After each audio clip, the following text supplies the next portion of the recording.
Autre chose maintenant, c'est l'objet de votre quotidien sur lequel vous passez le plus de temps. Le matelas. Une étude américaine jette le trouble car il serait un vecteur important de pollution. Particulièrement visé, les matelas de nos enfants. Alors y a-t-il un réel danger sous nos draps? Comment être sûr de dormir sur un matelas sain?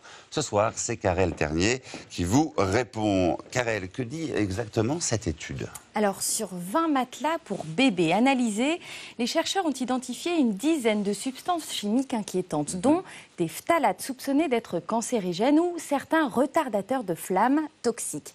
Il y aurait, selon eux, un danger d'inhalation de ces substances et de passage dans le sang, un phénomène accentué par la transpiration. Or, on sait que nous perdons plus d'un demi-litre d'eau par nuit.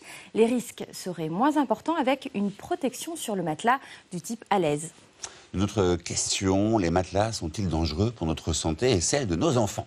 Pas d'affolement d'abord, parce qu'il s'agit d'une seule étude qu'il faudrait confirmer, puis surtout parce qu'en Europe, la réglementation nous protège. En effet, l'étude concerne les États-Unis. Or, chez nous, la composition des matelas est beaucoup plus encadrée. Depuis 2005, aucun phtalate n'est toléré et les retardateurs de flammes sont bannis ou limités à des molécules non toxiques. Autre garantie, 80% des matelas vendus sur le territoire sont fabriqués en France où les industriels ont des exigences encore plus sévères. Exemple, ils ont supprimé les antioxydants supposés toxiques qui évitaient le jaunissement des mousses.